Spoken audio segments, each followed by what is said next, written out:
Wanna know how to replace all vowels with string in Java?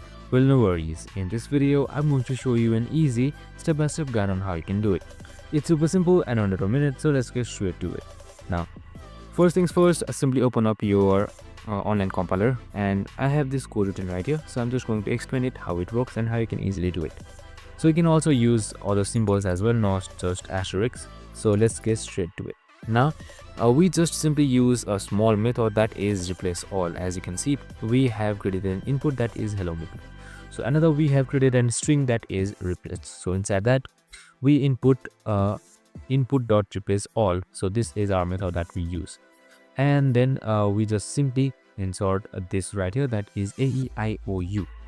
So we use regex AEIOU combined with question mark I. So right here you can see question mark I on the parenthesis.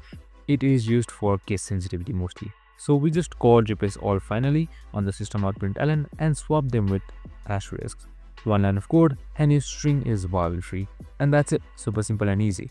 You can just run this code up and it's just gonna show that E, O and O has been converted into asterisk as it is a vowel. I hope this video helped. If it did, make sure to like, subscribe and remain with us for more of these videos. See you in the next one.